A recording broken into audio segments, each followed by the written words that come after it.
구독, 좋아요, 알림 설정, 댓글까지 부탁드리겠습니다. 요즘 저축은행 상태가 좋지가 않죠. 여기에 최근에 PF 정리를 하겠다. 아주 강력하게 정리를 할 것처럼 열심히 이복현 금감원장이 이야기를 했는데 보니까 생각보다 심각하죠. 감당 가능한 수준이다 라고 말했고 5에서 10% 터진다고 그랬는데 까보니까 안되겠다 싶죠. 금융권 상황도 생각보다 심각하고 PF 정책 나오기 전부터 금융권, 특히 이금융권 문제점이 점점 더 커져가고 있는 가운데 PF까지 정리하려고 하니까 상황이 심각하죠.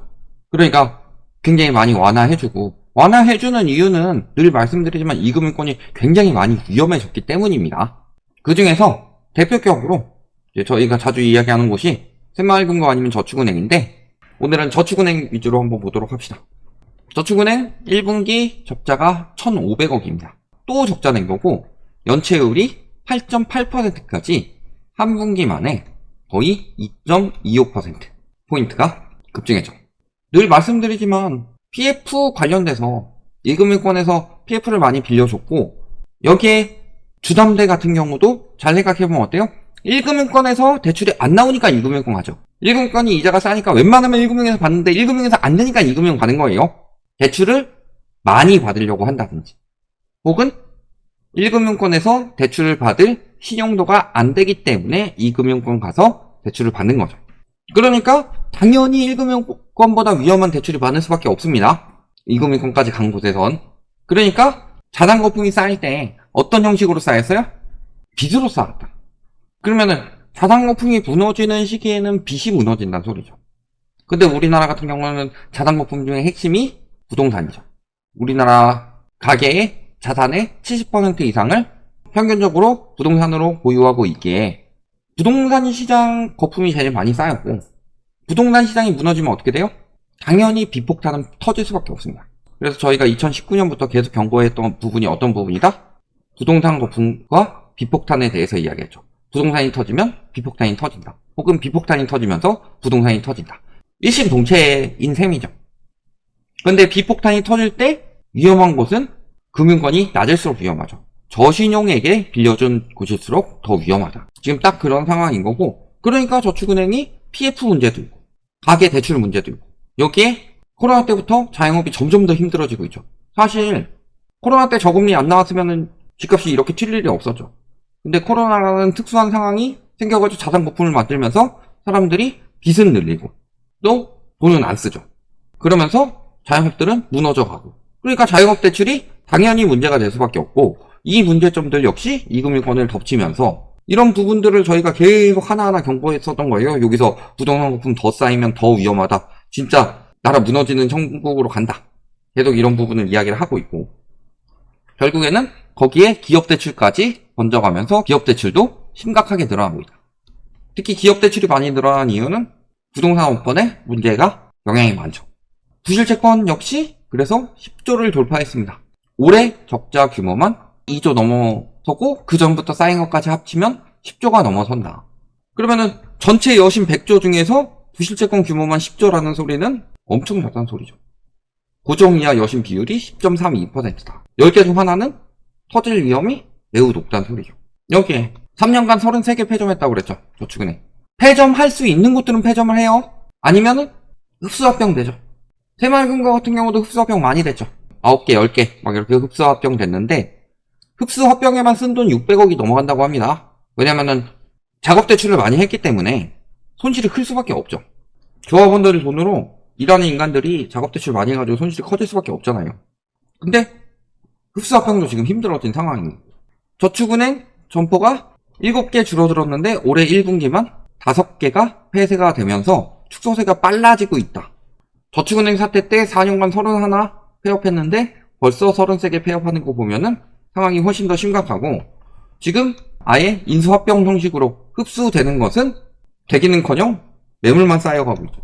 오히려 규제 완화를 해줬음에도 M&A 시장이 활성화되고 있는데 M&A 규제 완화하고 M&A 시장이 활성화된다는 소리는요 경제 위기 징조입니다. 글로벌 금융위기 터질 때 미국에서 M&A 시장이 얼마나 날뛰었는지를 생각해봐라. 근데 M&A 시장이 이렇게 활성화돼도 뭔 안 해요? 저축은행은 안 해요. 왜? 위험하니까.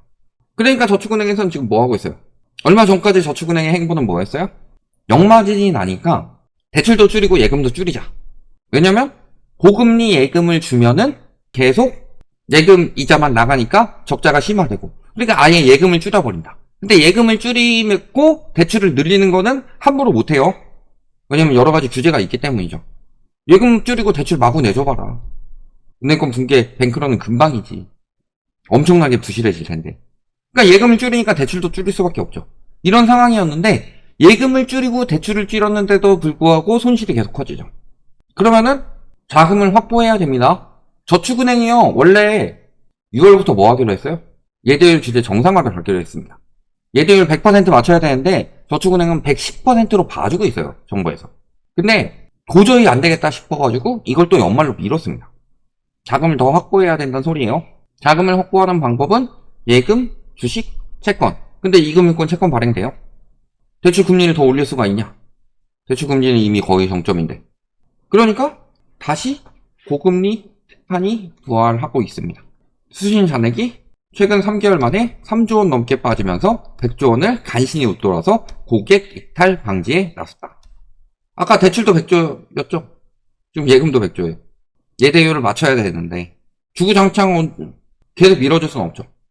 그러니까 이탈 고객들이 늘어나니까 고금리 특판이 부활이 되는데, 문제는 고금리 특판으로 인해서 역마진이 나서 손실이 커지니까 자본이 줄어들고, 자본이 줄어드니까 자금을 확보해야 되고, 자금을 확보해야 되니까 고금리 특판이 부활하는 이런 악순환이 돌아갈 수밖에 없는 상황이다, 지금. 근데 문제는 대출 쪽에서 부실이 많이 일어나고 있기 때문에요. 부실채권이 많이 나오는 만큼 그건 거의 다 손실 처리가 됩니다. 저축은행의 문제점 중 하나가 그거죠. 다 손실 처리할 수 없으니까 상각이 아니라 매각을 하려고 그랬는데 매각이 잘 안 된다. 그러니까 지금 정부에서 캠프 통해서 매각 유도하고 또 여러 가지 규제 완화해가지고 드디어 저축은행에서 경매를 쏟아내고 있다고 합니다. 그만큼 지금 자금 사정이 안 좋고 정부에서 풀어주고 저축은행은 특별히 더 풀어주고 있다는 소리예요. 여기에 PF 대책 터지면은 1금융권은 버틸만 하다고 그랬어요. 근데 2금융권은 못 버틴다고 그랬죠. 특히 위험한 곳이 저축은행, 상호금융, 증권사, 보험사, 캐피탈 이런 것들 다 위험하다고 그랬죠. 그런데 이번에 이복현 금감원장이 무슨 이야기를 했었어요? PF 아무리 봐도 터질 수밖에 없으니까 이번에 제대로 터뜨리겠다. 제대로 터뜨려도 5에서 10%밖에 안 터져요. 감당 가능합니다. 이렇게 이야기했는데 막상 까보니까 그게 아니었던 거죠. 지금 아직 시작도 안 했는데 이금융권이 벌써부터 그러기 상태예요. 예를 들어 격투기 경기가 있다고 해봅시다.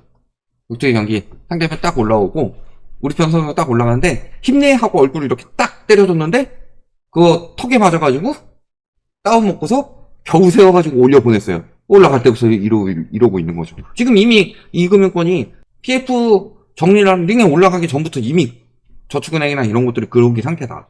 그러니까 어떻게 하겠어요? PF 정리 한 대 놓고서 완화 정책이 또 계속 나오고 있습니다. 면책 특례 내주고 부동산 대출에 대한 위험값 완화. 그러니까 부동산 대출의 위험도는 똑같아요. 근데 지표상으로 위험값을 완화해주면 더 많이 금융권에 돈을 넣을 수 있게 만들어주는 거죠. 자금을 확보하려고 하는데 위험하지가 안 하니까 지표상으로 위험하지 않도록 만들어주고 있는 거다. 채무 보증의 대출 전환 관련 한시적 NCR 위험값 완화 또 완화해주죠. PF 대출 관련 유가증권 보유 한도 완화 더 보유해도 된다. 영업구역 내 신용공경 한도 규제 완화, 재구조 대출 등에 대한 공동대출 취급기간 일부 완화. 이금융권에서 손실 나면은 그만큼 제재가 들어가야죠. 왜냐면은 금융권은요 자기 돈으로 하는 거 아니죠? 예금자들의 돈을 가지고 하는 거잖아요. 돈을 맡겨놓은 사람들의 돈을 가지고 하는데 위험하게 되면은 문제가 커지니까 규제를 타이트하게 잡아서 너네 위험하지 않게 돈을 써라. 이렇게 해야 되는데 이걸 완화해주고 있어요. PF 살리겠다고. 그러면은 누가 제일 위험해져요? 돈 맡긴 사람들.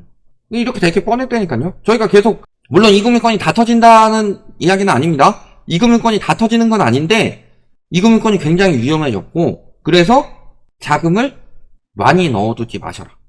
손실이 날 수가 있다. 혹은 예금자 보호 되는데요? 이런 댓글 달아도 예금자 보호 되는 것도 한참 걸린다. 이런 거고. 그러니까 완화해주면 그만큼 더 위험해지겠죠? 여기 저축은행 같은 경우는 4달 추가 현장 점검. 보통 금감원에서 현장 점검하면 감독하겠다는 거죠. 감독하겠다는 줄 알았는데 연체기간 넘는 부실채권은 주기적으로 경국매를 실시할 수 있도록 도와주겠다. 토담대 투입된 사업장 경국매하는 과정에서 낙찰자에게 경락잔금 대출을 시행할 경우 신용공여 한도를 준수하도록 한 요건을 올해 말까지 완화.